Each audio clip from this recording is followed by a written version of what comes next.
So the story today is called Muddy Children, Hosea Ballou. It's by Janine Grossmeyer, and it's from a book that was published in the early 2000s called A Lamp in Every Corner, our Unitarian Universalist storybook.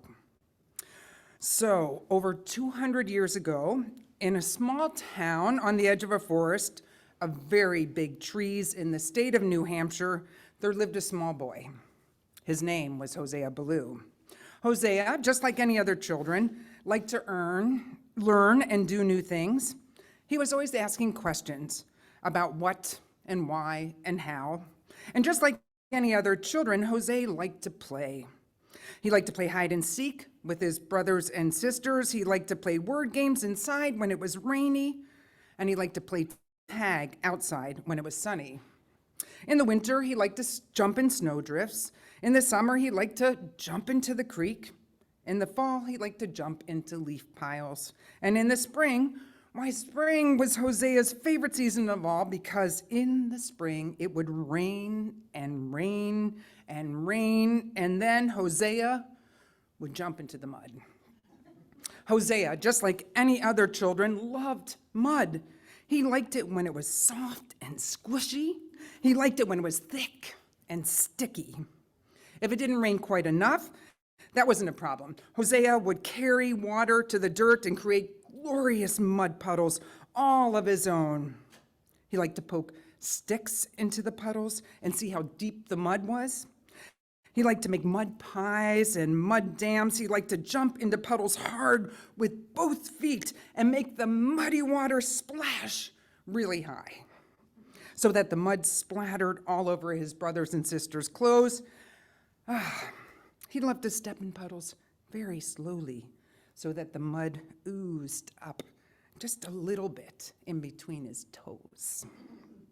Yes, Hosea loved mud. Now you can imagine that not everybody in his family loved mud quite as much as Hosea did. His mother had died when he was not quite 2, so his older sisters had to take care of things such as this. They were the ones who did the laundry and scrubbed the family's dirty clothes in big wash tubs. Needless to say, they didn't like having to scrub all the mud off of Hosea's clothes or off of everybody else's either after Hosea stomped in a mud pile extra hard. His older sister, who kept all the children clean, didn't like having to scrub all that mud. And Hosea, just like any other children, didn't like having baths either, which was meant, especially because he had to stand in this wash tub in front of a fire and have water dumped over his head. But his sisters loved him. So they took him home and they washed him up and they dried him and they made him clean over and over again.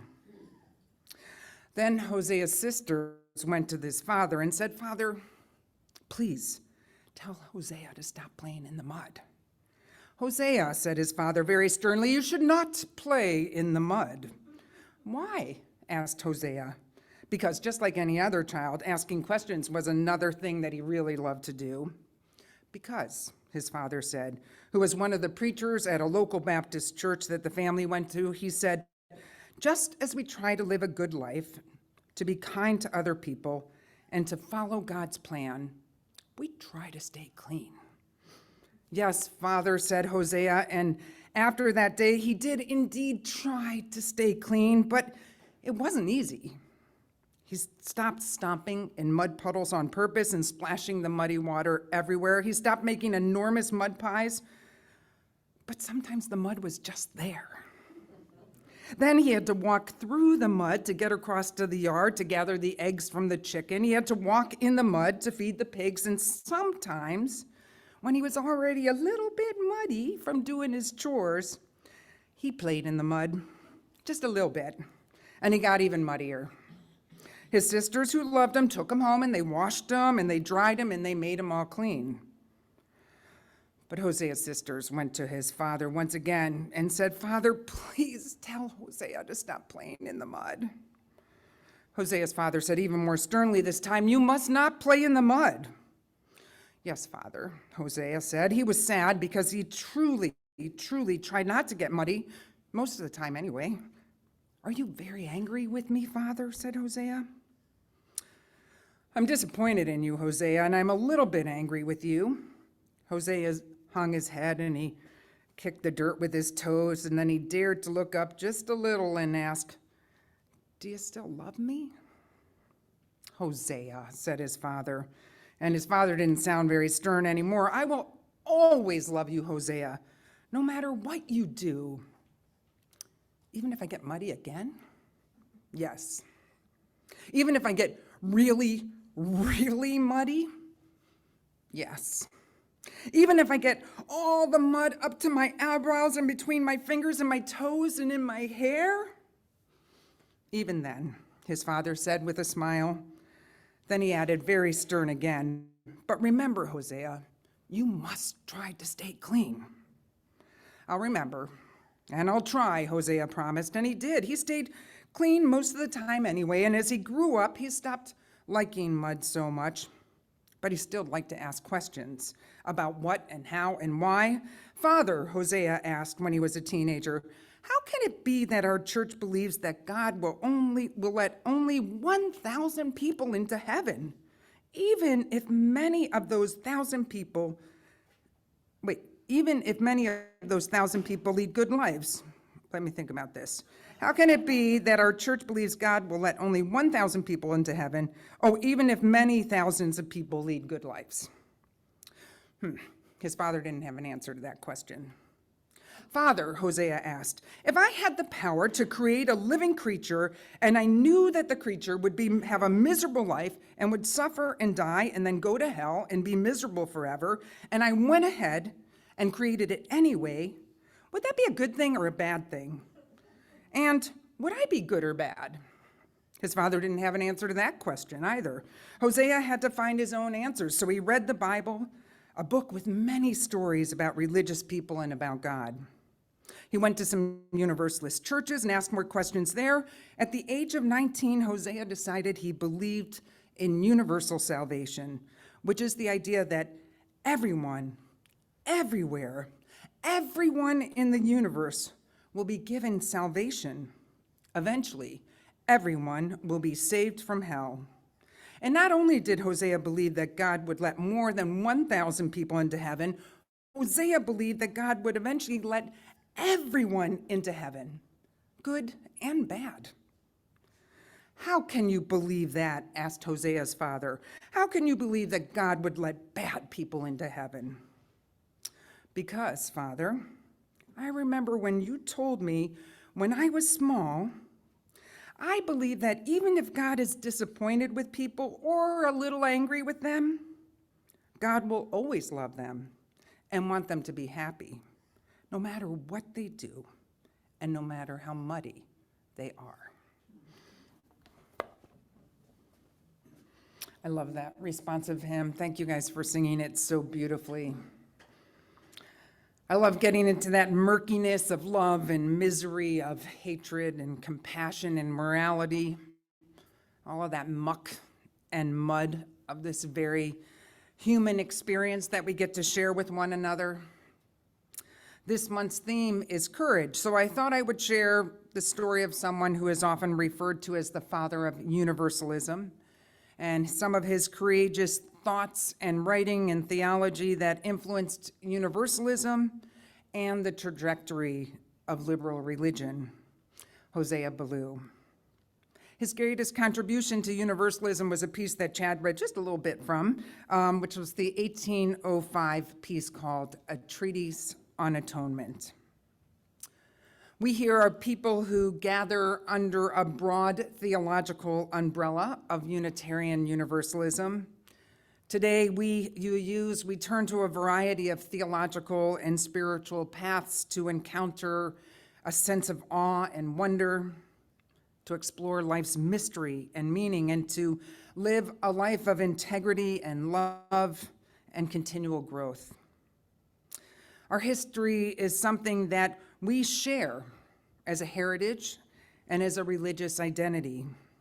As we look back on the stories of our religious ancestors, I'm always heartened to learn of their theological stances and how, although often somewhat different from my own, they point to where we are today, to contemporary Unitarian Universalism. So first, let me start with just a little background. You got a glimpse of it in the story this morning. Hosea Ballou was born in 1771. He was the youngest of 11 children. As the story mentioned, his mom died before he was 2. His father did remarry, but he spoke about being mostly raised by his father and his siblings, who had to do a lot of laundry, I reckon. His father was a Baptist minister, and he was a farmer. And his family wasn't wealthy, and he had no formal education until he was a young adult. He was a curious young man, and he dove into biblical texts with an inquisitive mind and heart. One thing interesting about Baptist, at least the seminary geek might say, was that they shared this commonality with Unitarians, which is that they both believed that baptism and church membership happened in the past when you were old enough to demonstrate your conversion to the faith, which is vastly different than the faiths that would baptize children. So Hosea was a young man. He was 19 when he converted to his father's faith of being a Baptist. As I said, he was a theological thinker from an early age, and his questions weren't just to be antagonistic. They really came out of his own grappling with the Bible and with personal experience. He became vocal about inconsistencies with what he saw and what he heard said in church and about what he read in the Bible. They all didn't seem to add up. So he would seek out conversations with ministers in order to discuss or perhaps debate. I guess he had a rather fiery disposition, his understandings on the Bible. Once, when Elder Brown, a visiting Calvinist minister, lifted up Romans 18, the text that read, "Therefore, just as one man's trespass led to condemnation for all, so one man's act of righteousness leads to justification and life for all." Ballou interpreted this text as challenging the predominant religion that spoke of a few elect. Instead, he said that Jesus died for the sins of all of us. The fire and brimstone sermons of his time, they just weren't persuasive to Ballou. When he pointed out this inconsistency to Elder Brown, it is said that things got rather heated, and they actually had to pull the two men apart from one another. It was a different time. Ultimately, Hosea was excommunicated from the Baptist church on doctrinal grounds when he was 20 years old, so he really didn't last very long. He was a preacher who spoke adamantly about Unitarianism. Ethan Allen was actually a man who came to town. The Universalist ministers were mostly circuit riders. So they would come and hold these big revivals in towns, and people would come to hear them preach really enthusiastic sermons. So Hosea and his brother and some cousins were all converted at one time when they heard Ethan Allen speak. Hosea's father wasn't so happy about this, and there's a story about how he was caught in his house reading a book that was, when his father asked what it was, he said it was a Universalist book. His father tolerated him having been converted, but would prefer it not to be in the house necessarily. So he said, "I don't want that book in the house." And Hosea said, "Fine." The story goes that another time his father sees Hosea sitting on a woodpile reading a book, and his father's like, "Hosea, what are you reading?" And he said, "A Universalist book." And he said, "Put it down." Hosea took it and hid it behind the wood stack, and his father went and picked it up, and it was the Bible. Hosea, like other Unitarians and Universalists at his age, was a Christian. The Bible was his central text, but he wasn't a literalist. He read the Bible through the lens of reason and experience. You may recall the difference between early Unitarians and Universalists. It was great enough that the two denominations actually didn't merge until 1960s. Unitarianism was focused on that unification of God and the lack of the proof of the Trinity in the Bible, where Universalism's main theological theme was focused on salvation. Unitarian ministers came out of Boston. They were learned men connected to Harvard, and Universalists were predominant in other parts of the East Coast. Most of them had no formal ministerial training. Hosea, in a way, was stereotypical of Universalist at the time. He was spontaneously ordained by Elan Winchester in Oxford, Massachusetts in 1794 at the age of 23. Universalist ministers tended to be those itinerant ministers, more charismatic, and they reached the more common folks when they were out preaching versus what might be considered the educated elite of Boston.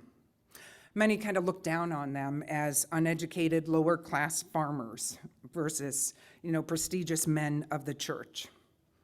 Mark Hicks is a UU minister, and he's a faculty member at Meadville Lombard, one of our UU seminaries. He said, Unitarians believe humans are too good to be damned by God, and Universalists believe God is too good to damn humans. Either way, he says, we end up saved, but the process, indeed the reason for salvation, could not be more different. The Unitarian emphasis is self-referential. It asks, what can I do about my own salvation? It is about striving for success on the road to moral perfectionism. The Universalist perspective, which Hosea Ballou elucidated in his treatise, emphasizes our common relationship to the whole of creation, to a loving God who redeems us all. In this vision, we're not distinguishable from one another, nor are we judged saved or unsaved. Rather than asking about human will, Ballou's vision is centered on discerning God's will for all creation. How are we bound up together? The question of sin was and is, as you know, central in many theologies. Hosea saw human sin as limited and finite. Think of the story of that young Hosea in the mud. His human desire for play and joy resulted in one really muddy kid. He saw his fellow beings as desiring happiness and to be the best person they could be, and in no way did he buy into the threat of punishment in the form of hell, damnation, or the devil. He didn't believe that's what would put us on the righteous path. Instead, he believed that when we do things right in this one precious life, we are blessed by good things happening. And when we fall short, when we act in a misguided way, or we mess up, the result is sin. And the only punishment for sin in Hosea's theology was pain and suffering in this life, nothing to do with the next life. The story of fallen Adam and Eve didn't mean that we were forever tarnished as sinners. Instead, it meant that a loving God loves us unconditionally. He wrote, if the Almighty, as we believe him to be, did not possess power sufficient to make all creatures happy, it was not an act of goodness in him to create them. If be granted that God has both the power and the will to save all men, it is granting all I want for a foundation of my faith. Ballou's God is infinite. It is a supreme giving who gives human beings unconditional love. The thought of that one fall from grace that would deny a human love made absolutely no sense to Hosea. God's love had no comparison to our infinite transgressions. The predominant idea of justification of God's selection of moving a willing person from a state of sin to a state of grace also made no sense to him. We humans had to do nothing. We didn't need to do anything to be redeemed by God's love. We'll be saved at the time of death, no questions asked. UU minister Reverend Janet C. Bush referred to Ballou as the Yogi Berra of Universalist Church with a clear theology and a clean wit. Someone once asked him, what would you do with a man who died stinking of sin and crime? And Ballou replied, well, I should think it's a good plan to bury him. He didn't believe that Jesus came on earth to pay for our debts. He is not sacrificed on the cross as an act to appease God. Instead, Jesus' work on earth was to bring us God and God's love. Bush, that minister, describes how for Ballou and the Universalist, the crucifixion and the resurrection is not the defining moment in the life of Jesus. Rather, the Sermon on the Mount and Jesus' birth at Christmas are the two events in the life of Jesus that have the most meaning. She shares how the early Universalists revered the sermon for its ethical teachings, and Christmas because it represents God's love for humanity. God expressed his love by sending his son to earth. She says that Universalists would often dedicate buildings and ordain ministers on Christmas Day. Just as Michael Servetus was a heretic, so was Ballou by many Christian ministers and followers. He writes over and over about what was called an errant theology he said was espoused by those who used fear in order to protect their religious standing as clergy, or their power as politicians, or their personal greed and corruption. Sounds kind of familiar, perhaps. These were fighting words, and they still are.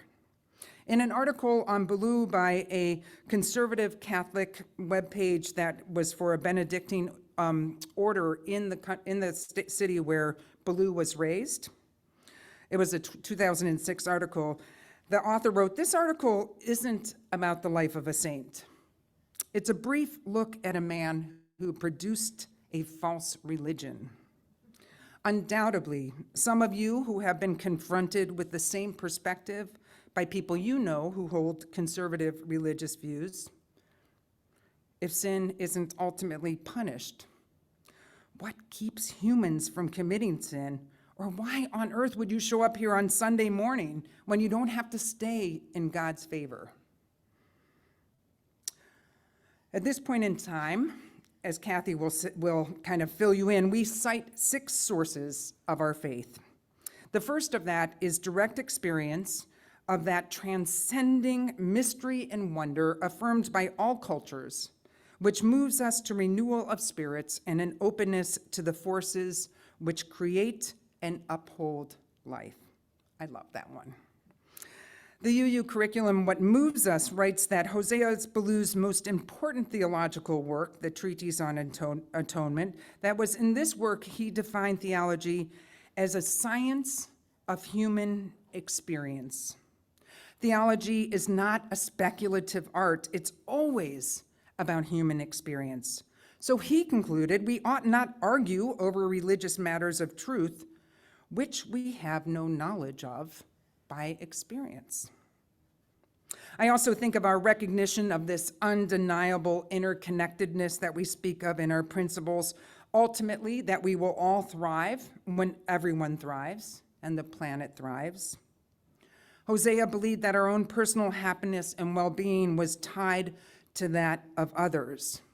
Ballou wrote, "A man acting for his own happiness, if he seek it in a narrow circle of partiality and covetousness, his selfishness is irreligious and wicked."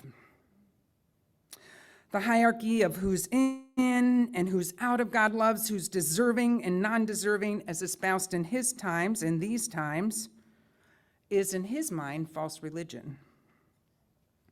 Just as God wanted his creation to be happy, so did Ballou.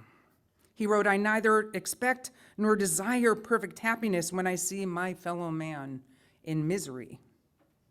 Mark Hitz summarizes this thinking as central to Ballou's thought, is that the misery of others, no matter who they are, does not secure my personal salvation. In fact, as we lack humility before creation and only grapple selfishly with personal salvation, it's harder to understand God's goodness and plan for all of us. Ballou's God is clearly about loving all, not some. Sin is intended to achieve God's purpose, where happiness is found when one in this life reconciles with God. He doesn't deny the existence of sin, and in fact, our selfishness results in our punishment for our sins instantly and inevitably.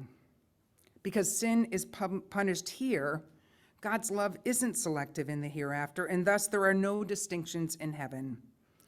Hicks says this was especially disturbing to those who believed that people of the finest character were more likely to achieve salvation. A good moral Unitarian did not want to share space in heaven with a prostitute. The Orthodox said that sinfulness is infinite in our nature because of original sin.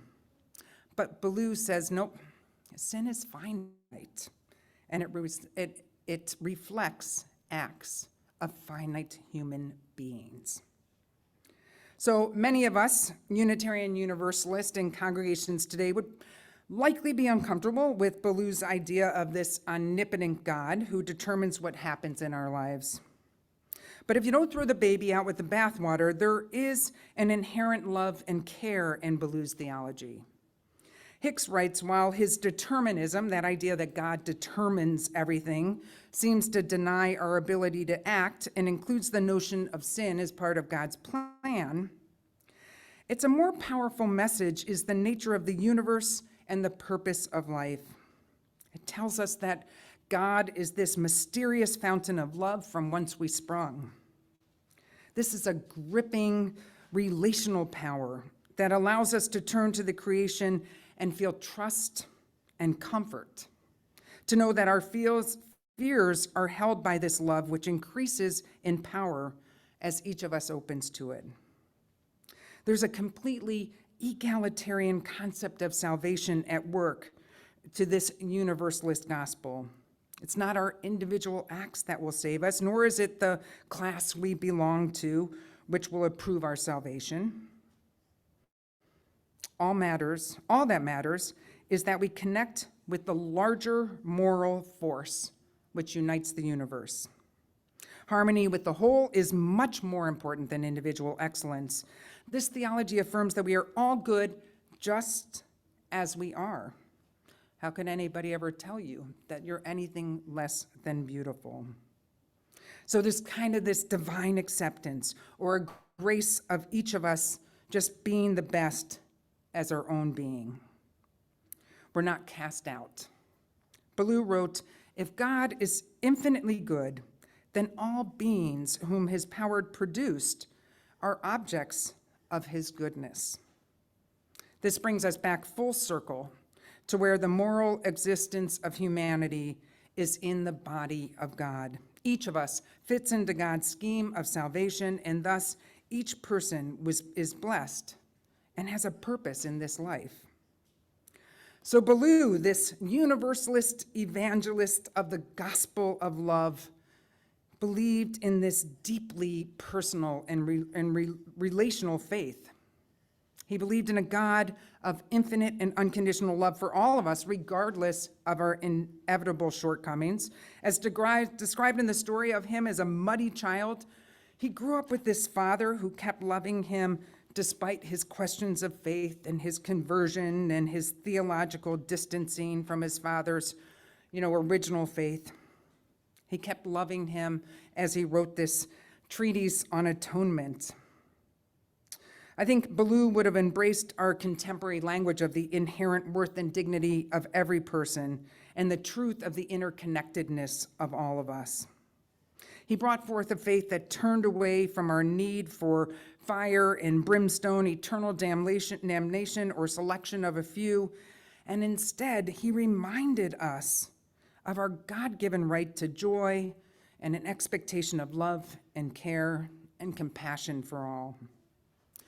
I believe our liberal faith owes him and others who were willing to speak out with this life-giving theology in a time when others would not.